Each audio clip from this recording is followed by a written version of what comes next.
종의 비유라고 1만 달란트의 이 빚을 탕감받은 종이 용서할 줄 모른다라는 내용인데요. 상당히 많이 알려져 있는 내용이지만 우리가 함께 읽어보고 또 오늘 주신 말씀 하나님께서 어떤 말씀 주실지 기대하며 나아가도록 하겠습니다. 새 번역으로 제가 읽도록 하겠습니다. 여러분들 가지고 계신 번역본은 아마 개역 개정이 많으실 텐데요. 제가 새 번역으로 읽어보도록 하겠습니다. 예수께서 대답하셨다. 21절 그때 베드로가 예수께 다가와서 말하였다. 주님, 내 형제가 나에게 자꾸 죄를 지으면 내가 몇 번이나 용서하여 주어야 합니까? 7번까지 하여야 합니까? 예수께서 대답하셨다. 7번만이 아니라 70번을 7번이라도 하여야 한다. 그러므로 하늘나라는 마치 자기 종들과 셈을 가리려고 하는 어떤 왕과 같다. 왕이 셈을 가리기 시작하니 10,000달란트 빚진 종 하나가 왕 앞에 끌려왔다. 그런데 그는 빚을 갚을 돈이 없으므로 주인은 그 종에게 자신과 그 아내와 자녀들과 그 밖에 그가 가진 것을 모두 팔아서 갚으라고 명령하였다. 그랬더니 종이 그 앞에 무릎을 꿇고 참아 주십시오. 다 갚겠습니다. 하고 애원하였다.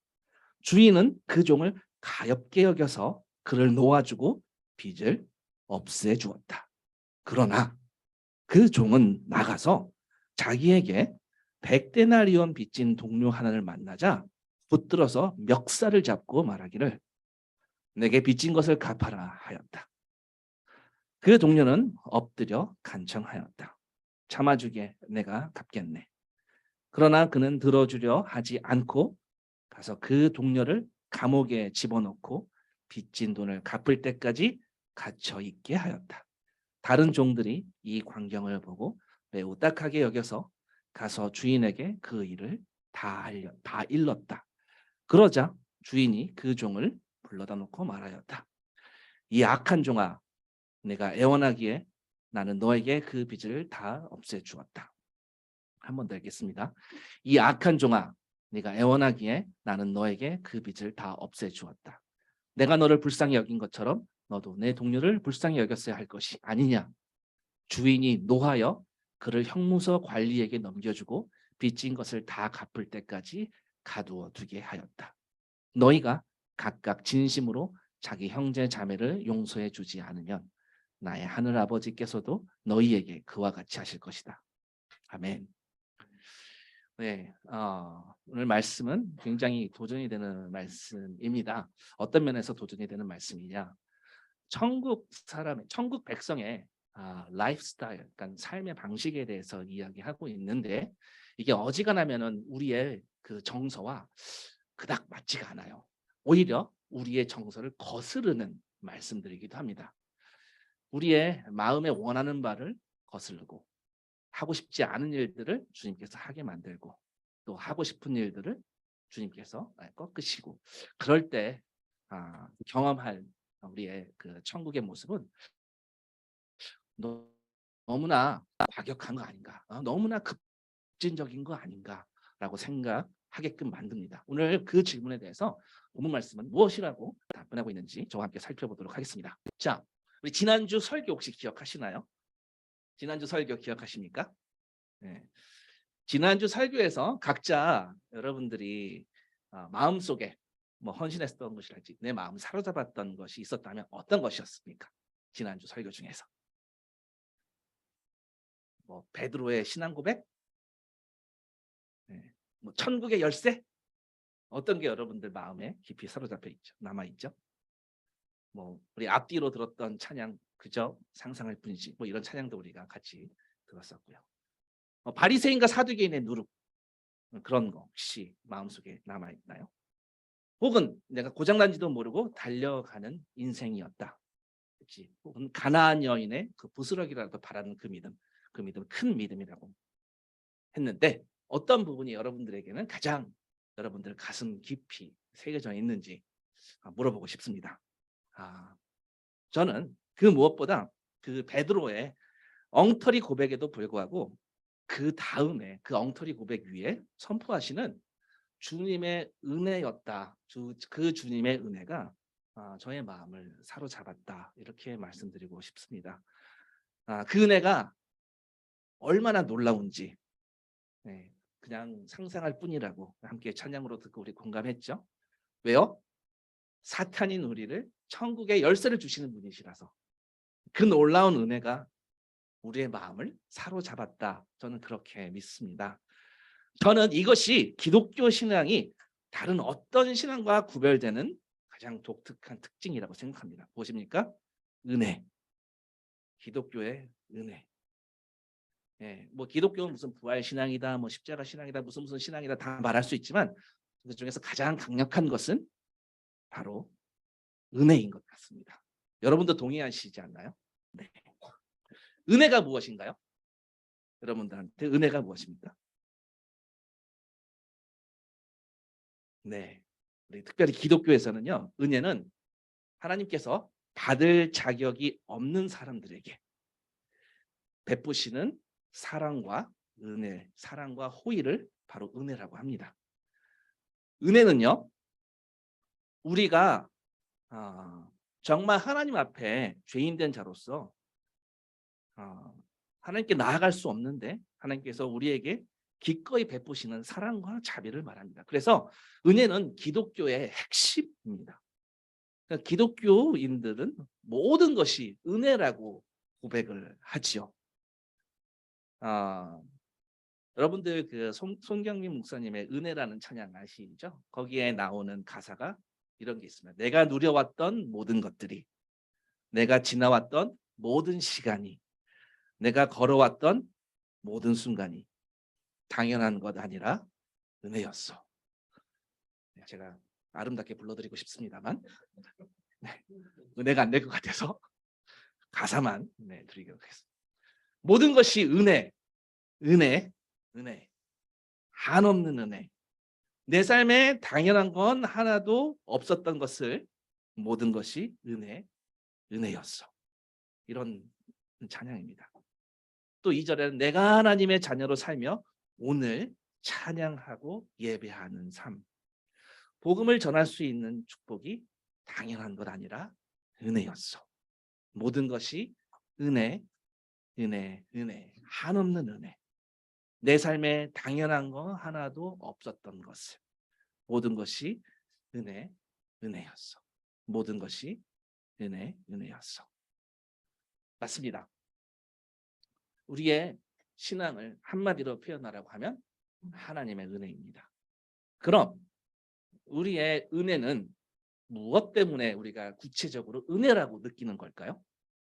무엇이 우리가 은혜 받았다라고 그런 느낌을 들도록 그런 생각이 나도록 하는 걸까요? 어떤 걸까요? 바로 예수 그리스도의 십자가에서의 죽음을 통해 우리는 그 은혜의 깊이를 다 알지 못해도 가늠할 수 있습니다. 예수님은요, 우리의 죄에 대한 형벌을 다 가져가시고 하나님의 원수인 사단 같은 우리가 오히려 벌이 아니라 하나님의 은혜를 받고 죄를 용서받을 수 있게 하셨습니다. 그래서 은혜는 받을 수도 없고 받을 자격도 없는 자가 받은 하나님의 선물이 바로 은혜라고 믿습니다. 자, 왜요? 왜 받을 수 없는 것인가요? 왜 우리가 마땅히 바랄 수 없는 것일까요?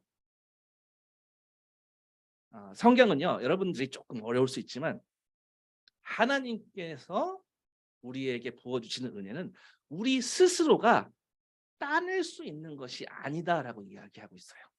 우리가 스스로 얻거나 성취해서 그래 잘했다라고 은혜다 하고 선물을 준다, 이게 개념이 아니에요. 은혜는 한마디로 하나님께서 거저 주시는 것을 의미해요. 우리가 무언가를 잘한 거에 대해서 보상으로 따라오는 것이 하나님의 은혜다 아니다. 그것은 하나님의 은혜가 아니다라는 거예요. 그렇기 때문에 우리가 노력해서 얻을 수 있는 게 아니기 때문에 우리의 부르심은 그 은혜에 감사하도록 받은 거예요. 그리고 그 감사가 하나님의 뜻에 따라 살고자 하는 열망과 그 외침으로 표현되어지게끔 하나님은 우리를 이끄세요. 그 은혜 때문에 우리가 믿음의 삶을 살고 있습니다. 우리가 믿었기 때문에 하나님의 은혜가 주어지는 건가요? 아니면 하나님의 은혜에 감사해서 우리가 믿음의 삶을 사는 것일까요? 당연히 하나님의 은혜가 우리를 사로잡기에 그것에 감사한 삶을 사는 것입니다. 그러면 오늘 제가 말씀드리고 싶은 것은 하나님의 은혜로 감동해서 믿음의 삶을 산다는 사람들의 증거가 무엇일까? 눈에 보이는 증거는 무엇일까? 제가 질문 드리고 싶습니다. 믿음의 삶을 사는 사람들, 하나님의 은혜를 받고 감동받은 사람들, 그런 사람이 나 하나님의 은혜를 받았어 라고 입술로도 고백하지만 분명하게 삶 가운데 증거가 드러나고 나타납니다. 그 증거는 무엇일까요? 그 증거는 맞습니다. 바로 오늘 본문 말씀에 나오는 이 100데나리온 빚진 자를 용서하는 것입니다. 그래서 오늘 본문은요, 용서할 줄 모르는 악한 종에 관한 말씀이에요. 32절에 이 악한 종아, 내가 애원하기에 너에게 그 빚을 다 없애주었다라고 왕이 얘기하셨는데, 내가 너를 불쌍히 여긴 것처럼 너도 내 동료를 불쌍히 여겨야 할 것이 아니냐, 너 친구를, 너 형제를 불쌍히 여겨야 할 것이 아니냐.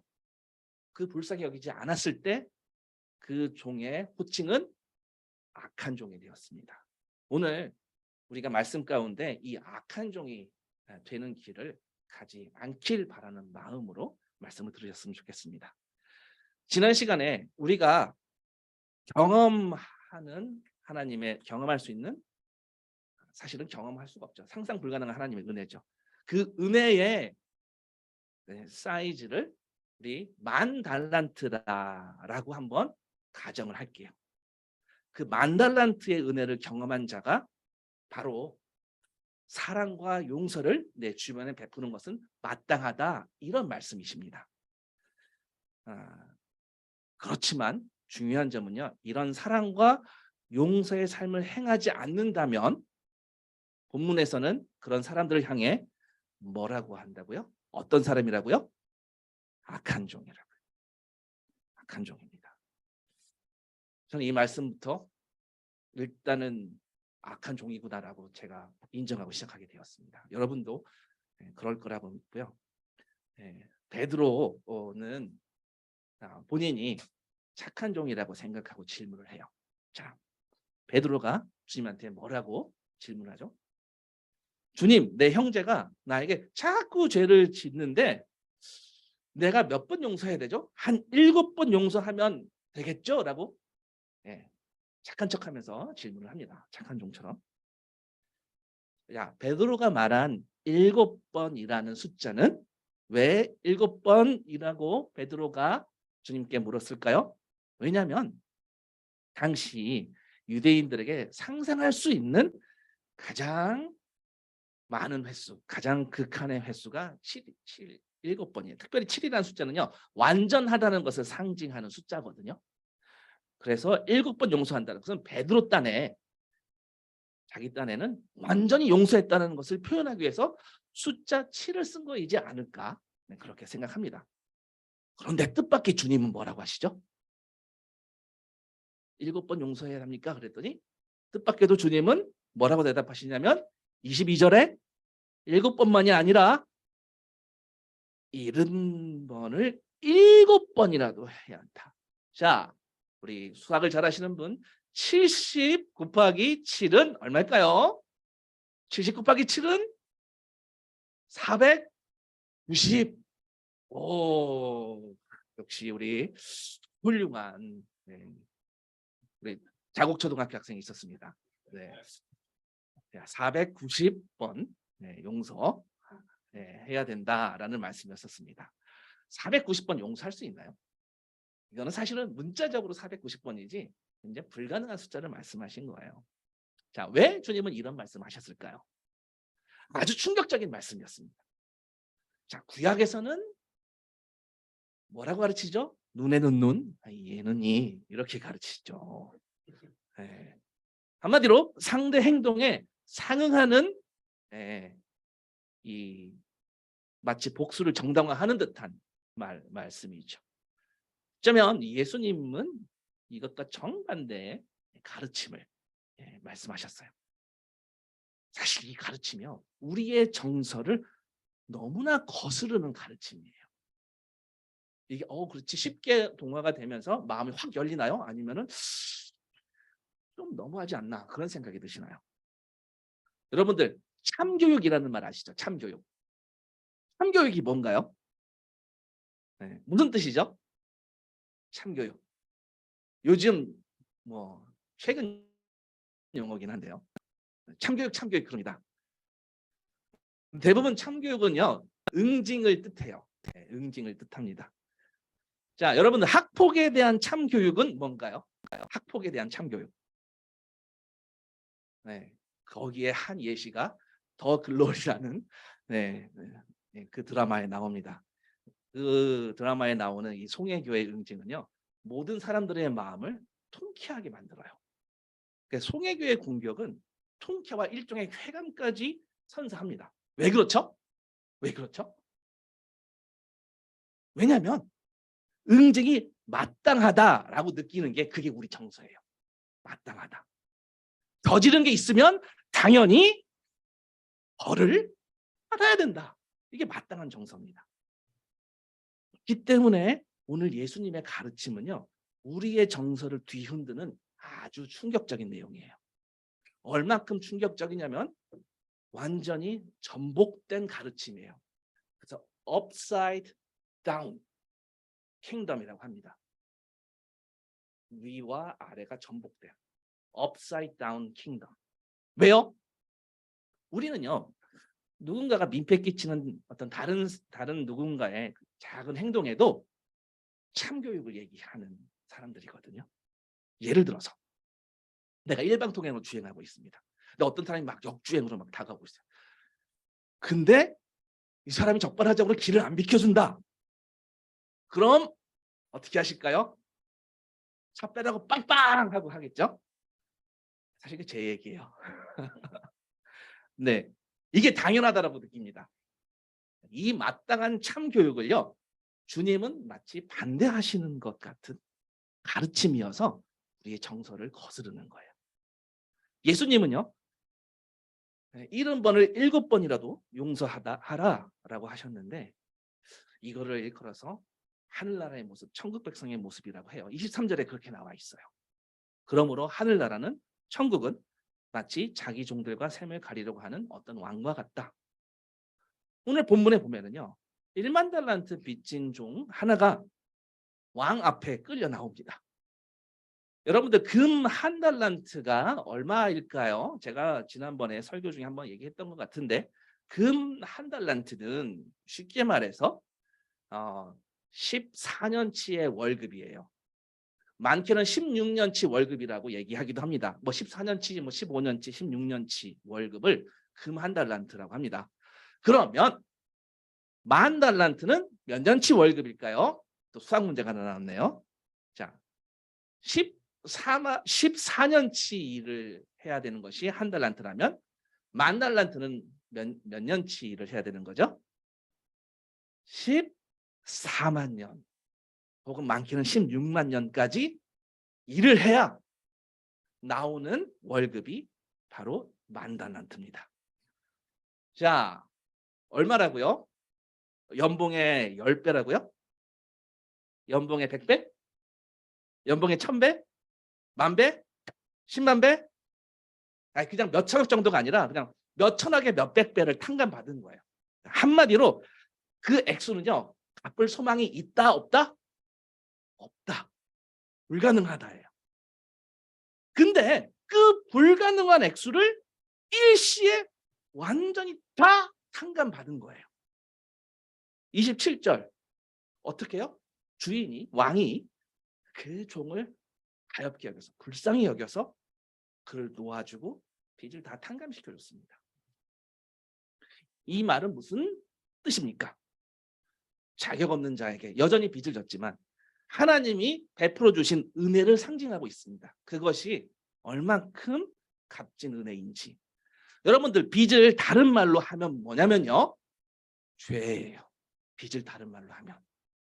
왜냐하면 갚을 수 없는 어마어마한 액수의 피해를 끼친다는 뜻이에요. 자, 예를 들어 파리 루브르 박물관에는 다빈치의 모나리자가 있습니다. 다빈치의 모나리자가 있는데 혹시 루브르 박물관에서 직접 보신 분 계신가요? 모나리자? 없으실 거예요. 이게 뭐 아무한테나 공개하는 것도 아니기 때문에. 자, 그러면 이 모나리자는 얼마일까요? 얼마일까요? 100억. 100억. 얼마일까요? 이 모나리자가. 네. 사실은요, 모나리자는 이게 사고 파는 물건은 아니기 때문에 그냥 가치를 추정만 할 수 있습니다. 전문가들이 가치를 추정하는데 몇 천억 이상, 몇 조의 가치를 갖는다고 얘기합니다. 자, 어느 날 우리 집에 그 작품이 왔어요. 여러분들이 그냥 가정하는 겁니다. 이 어마어마한 이 진품 모나리자를 소유하게 된 거예요. 너무나 좋아서 순서를 정해서 웨이팅 리스트도 받고 하루에 10사람씩만 보여주는 거예요. 보면서 입장료를 10만 원씩 받는 겁니다. 만약 그런 일이 있다고 쳐보십시오. 근데 어느 날 우리 집에 그렇게 웨이팅 리스트 기다렸다 들어온 어떤 사람이 그 모나리자 작품을 보면서 아이고 저건 나도 그리겠다 이렇게 말한다면 여러분들 기분은 어떻겠어요? 진품 모나리자인데 다빈치가 그린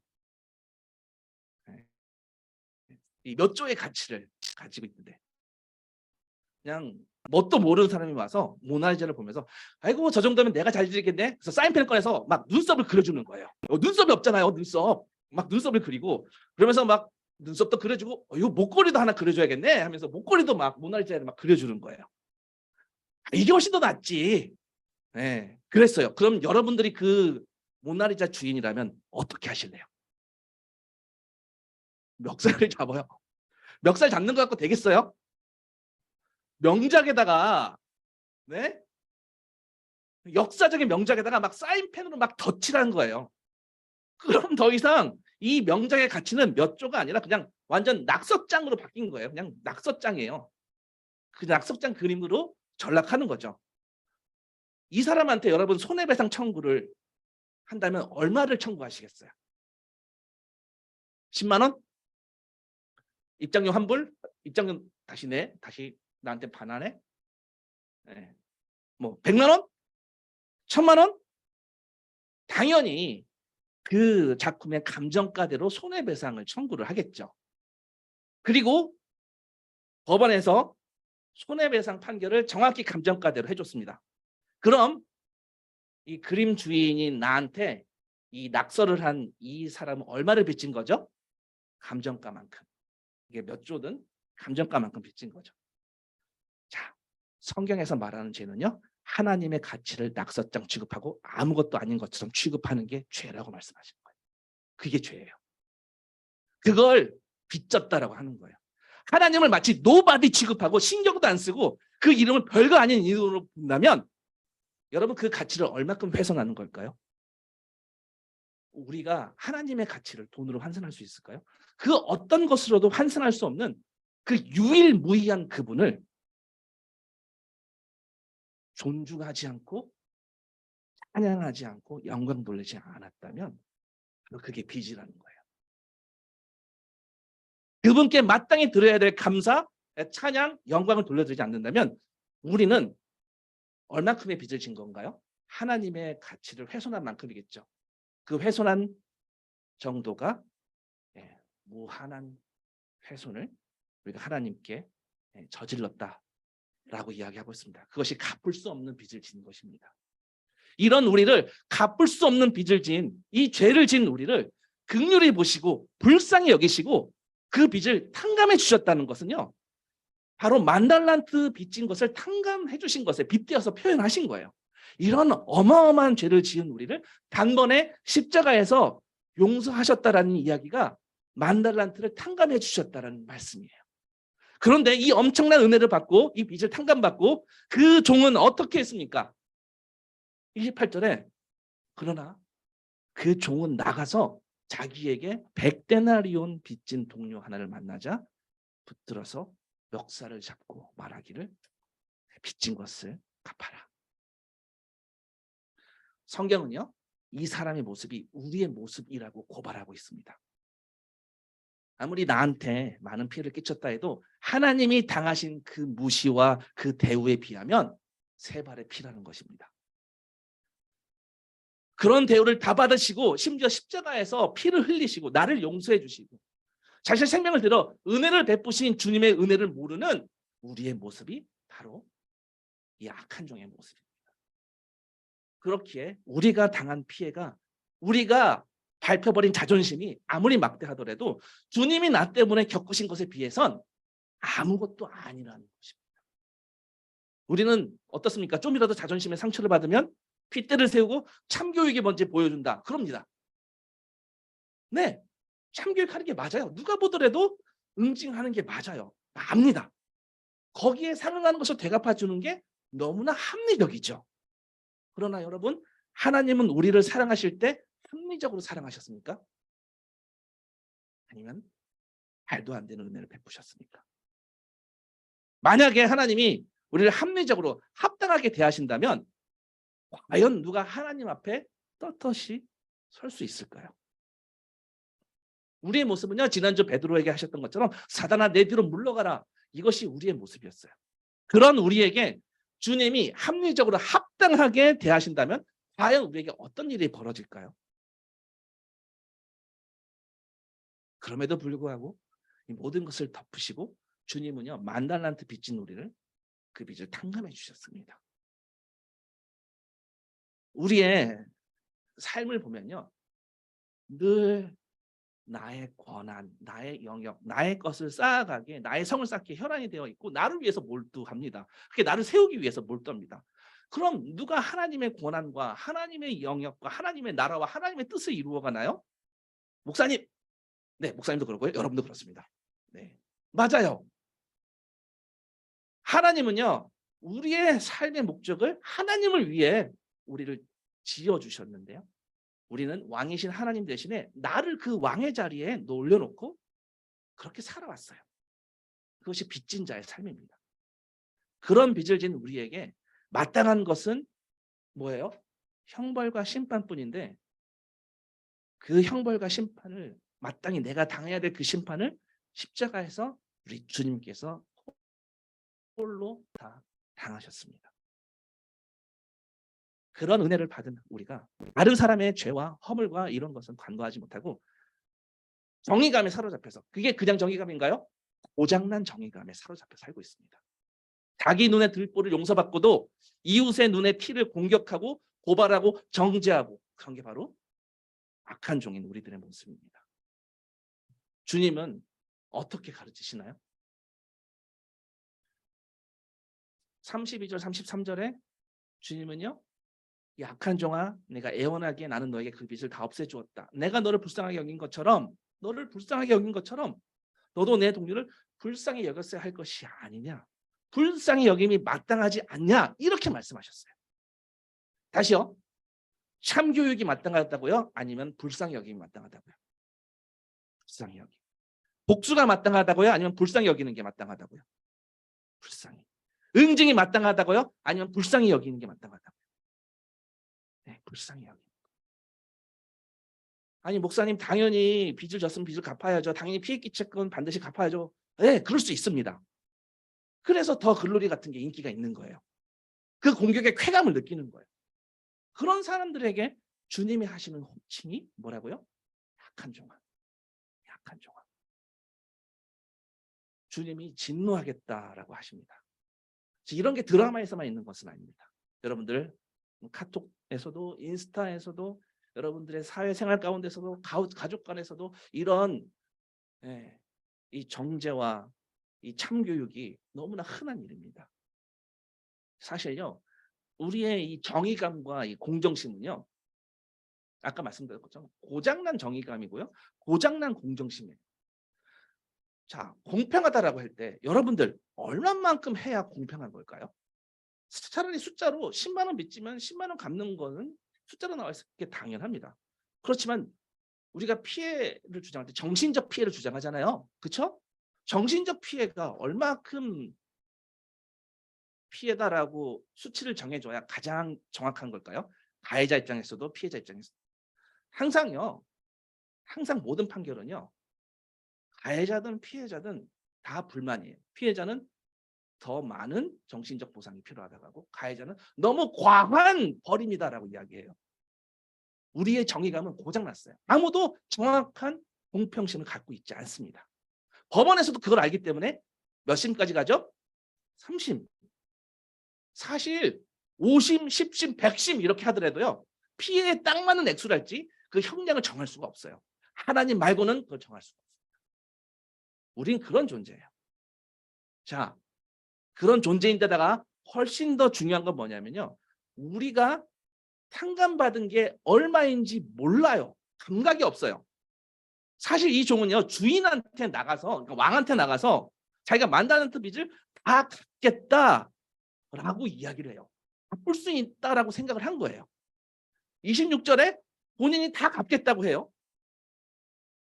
이 사람은 지금 자기가 진 빚이 얼마인지 아는 것 같아요? 모르는 것 같아요? 모르는 것 같아요.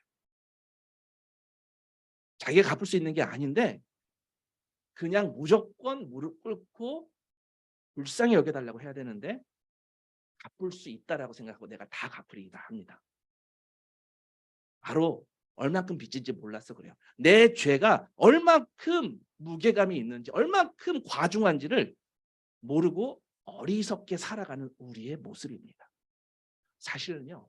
이 사람이 이 모든 것을 어리석게 판단하고 100데나리온 진 자기의 동료를 붙들고 그 사람을 감옥에 가두는 것은요. 사실 성경이 아니더라도 우리의 일상 가운데서도 충분히 경험하고 예측할 수 있는 부분이기도 해요. 상식적으로. 여러분들 누군가를 미워하고 정죄하고 판단하고 막 마음에다가 막 가두고 막 이렇게 구박하고 그러면요. 그 마음 상태가 어떤가요? 마음이 사실 지옥이에요. 막 스스로 고민하고 막 스스로 막 자신을 파멸케 하는 길로 막 자꾸 생각나고 막 그런 쪽으로 나아갑니다. 여러분들 그렇게 사시겠습니까? 아니면 그곳에서 나오시겠습니까? 오늘 말씀은요.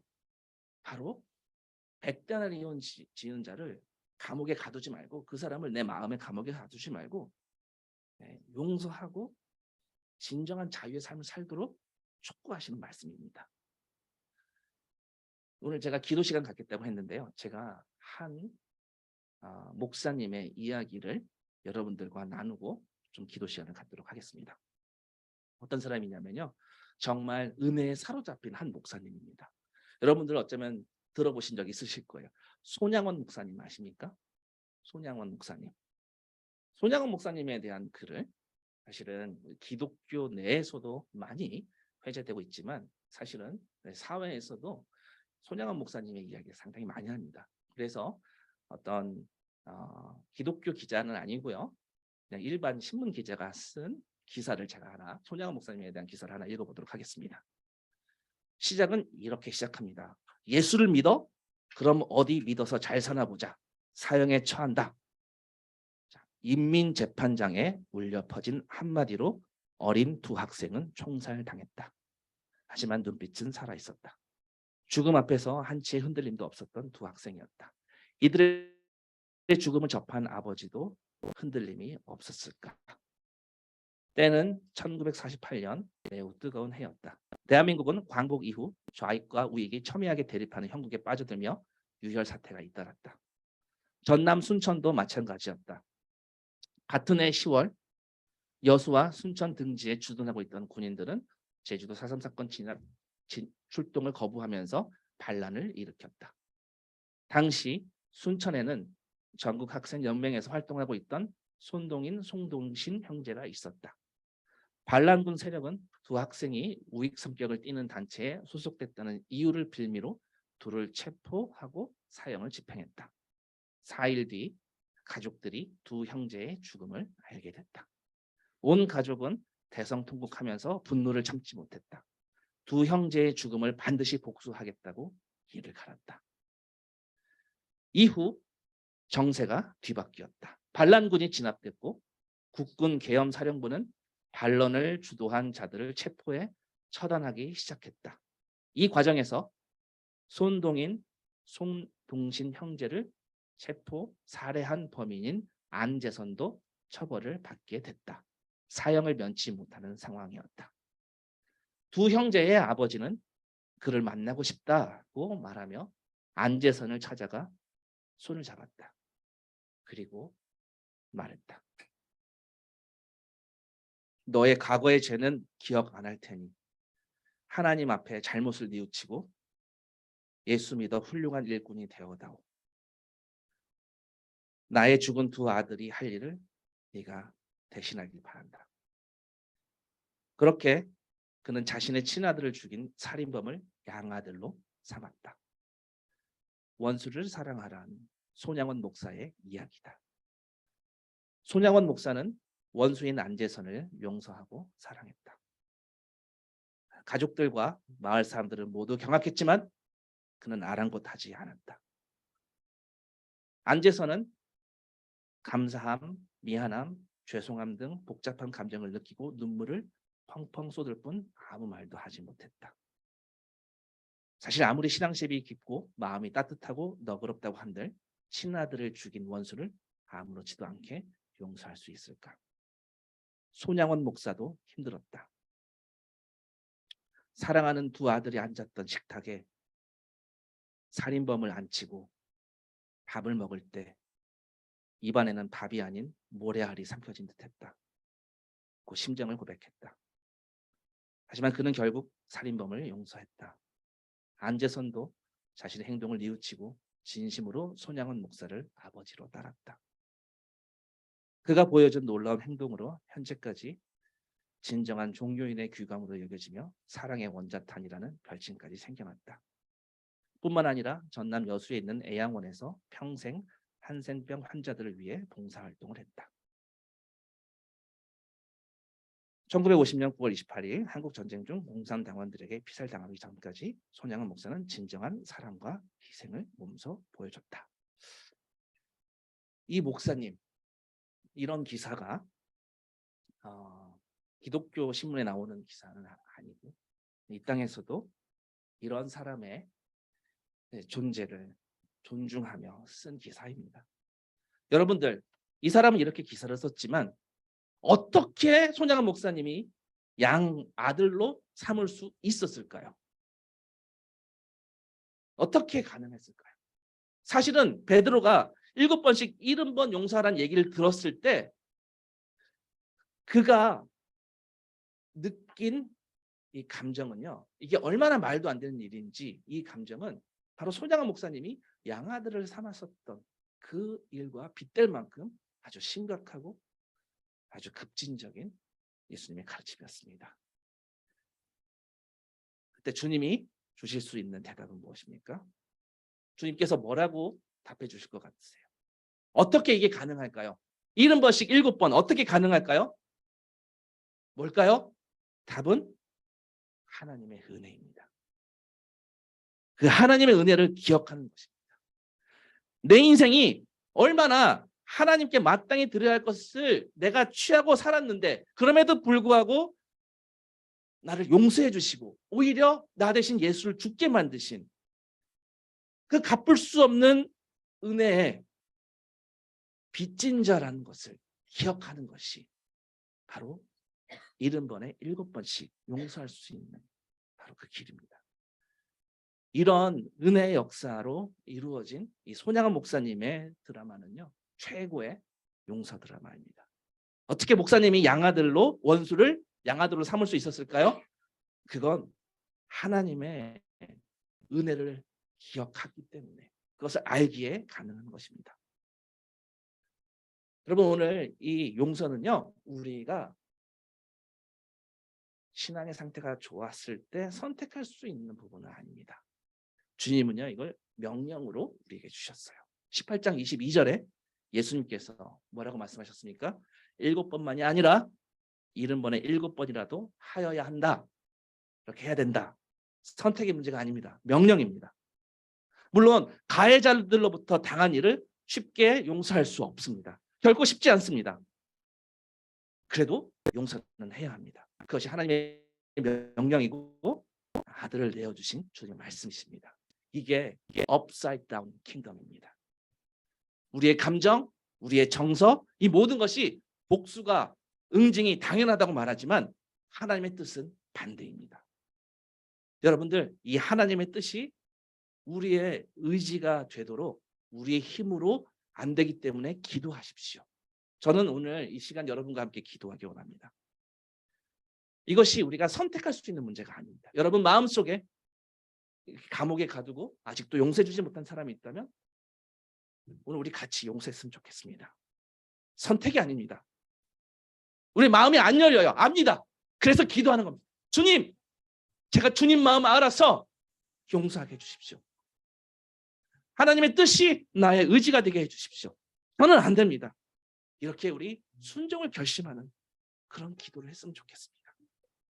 오늘 모두가 기도하는 마음으로, 주님께 열린 마음으로 스스로에게 꼭 이 기도를 물어봐야 할 이 기도를 했으면 좋겠습니다. 혹시 누군가에게 불만을 품고 있다면 그것이 내 잘못에서 비롯됐던 아니면 완전히 내가 당한 것이든 간에 오늘 이 기도 시간을 통해서 혹시 화해할 수 있는 길을 주님께서 열어주시게 기도했으면 좋겠습니다. 우리 마음, 주님의 말씀을 우리의 마음은 계속 거슬러요. 안 됩니다. 그래서 기도가 하는 겁니다. 우리가 되는 것 갖고 기도하는 게 아니에요. 안 되는 것 갖고 기도하는 것입니다. 그리고 여러분들 다음 주일에 우리 교회로 다시 돌아오기 전까지 오늘 기도한 그 일 순종하게 돼. 그래서 다음 주에 우리가 이 자리에 왔을 때는 하나님이 하신 용서를 우리 삶에서 경험했다라고 그런 정말 주님의 착한 종이 되시길 진심으로 바랍니다. 우리는 원래 악한 종입니다. 그 모든 악함에도 불구하고 주님이 덮어주신 그 은혜를 기억한다면 바로 하나님께서 가장 기뻐하실 것입니다. 아무도 안 알아주고도 상관없습니다. 왜요? 하나님이 하십니다. 하나님께서 기뻐하실 것입니다. 왜 기뻐하시나요? 왜냐하면 하나님의 은혜가 아니면 안 되는 일이기 때문에요. 그렇기 때문에 하나님의 은혜를 인정하고 이것이 용서하는 것이 하나님께 영광 돌리는 삶이기 때문에 하나님이 기뻐하시는 겁니다. 우리 기도 음악에 맞춰서 잠시 기도 시간 갖도록 하겠습니다. 한 5분 정도, 5분 10분 정도. 우리 공동체에 이런 기적이, 이런 은혜가 우리 공동체뿐만 아니라 우리 사회에도 그렇게 일어나게 그렇게 기도했으면 좋겠습니다. 함께 기도하시겠습니다.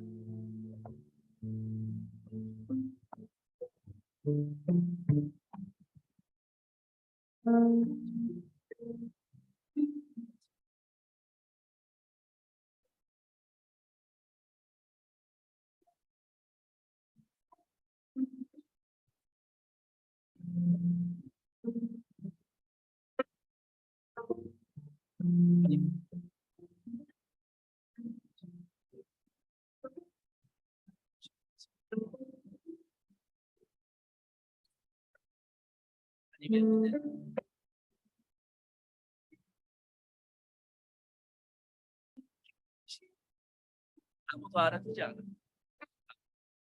오히려 바보라고 소리쳐요.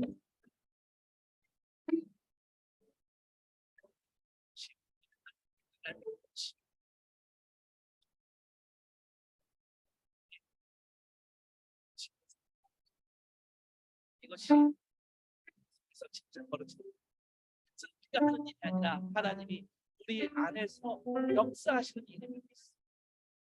나를 꺾으시 하나님 앞에